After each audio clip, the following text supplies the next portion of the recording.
Libro La patria del criollo. Tema del autor guatemalteco Severo Martínez Peláez, originario de Quetzaltenango, nacido el 16 de febrero de 1925. La patria del criollo es un ensayo de interpretación de la realidad guatemalteca, la violencia colonial en Centroamérica y Chiapas, publicado originalmente en 1970. La patria del criollo es una narración que se vivió en Antigua Guatemala, que trata de cómo los indígenas han sido tratados desde la antigüedad, y más con la llegada de los españoles a tierras guatemaltecas. Habla de la desigualdad que existe y cómo de una manera deshonesta y burlante fueron arrebatadas sus tierras a la gente indígena, hacerlo hacerlo esclavo de sus tierras. Para los españoles, los indígenas eran nada más que unos esclavos, y por los cuales ellos podían explotar su tierra sin ningún derecho a cambio de estos indígenas.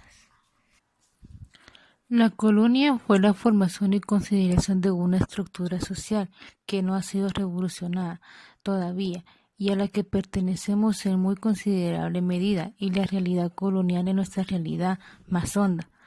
Justamente el hecho de que la mitad de los guatemaltecos sean todavía indios constituye el más voluntarioso elemento de un juicio que para afinar la realidad colonial previve en nosotros, una sociedad que vive de una situación colonial cuando es gobernada en función de los intereses económicos de la clase dominante de una sociedad extraña.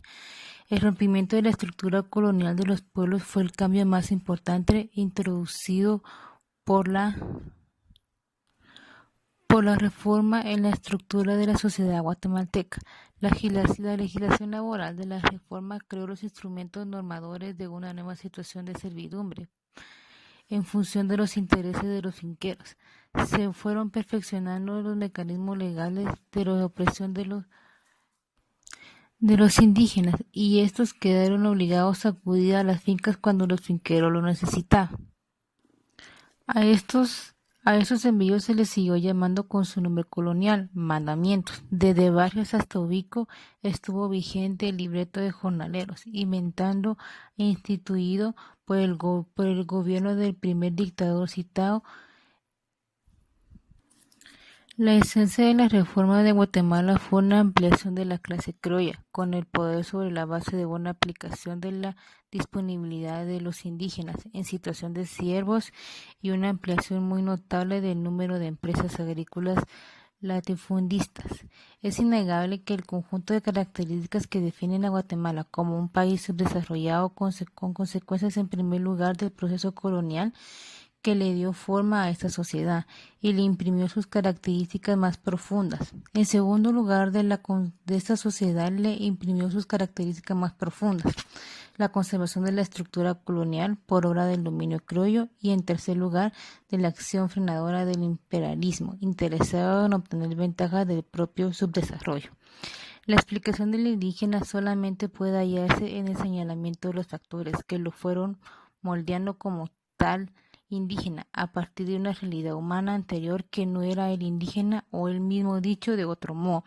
La explicación del indígena consiste en mostrar cómo la conquista y el régimen colonial transformaban a los nativos prehispánicos en indígenas. Ahora bien, esta explicación también debe referirse a factores económicos y de estructura. La población indígena no era una masa homogénea, sino una sociedad con grandes señores, con una nobleza intermedia de cabezas de capul, con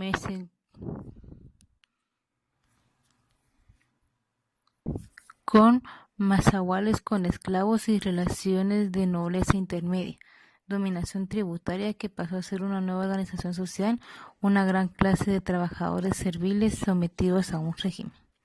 La explotación colonial fue la moldeadora de la cultura colonial, tanto de los explotadores como de los explotados, pero más de los de estos últimos para hallarse materializados, ya que son aislados de cualquier influencia que pudiera tener en efecto liberador.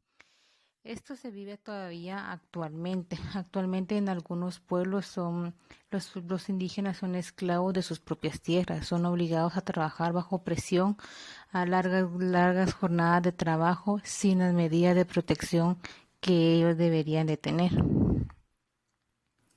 Es importante poner énfasis en esto último, porque los indígenas tienen derecho a toda clase de derechos. Si el indígena es un resultado colonial, entonces su cultura también es colonial, y la explicación de dicha cultura solo puede hallársele en el estudio de la situación y las funciones desempeñadas por el indígena en el régimen colonial.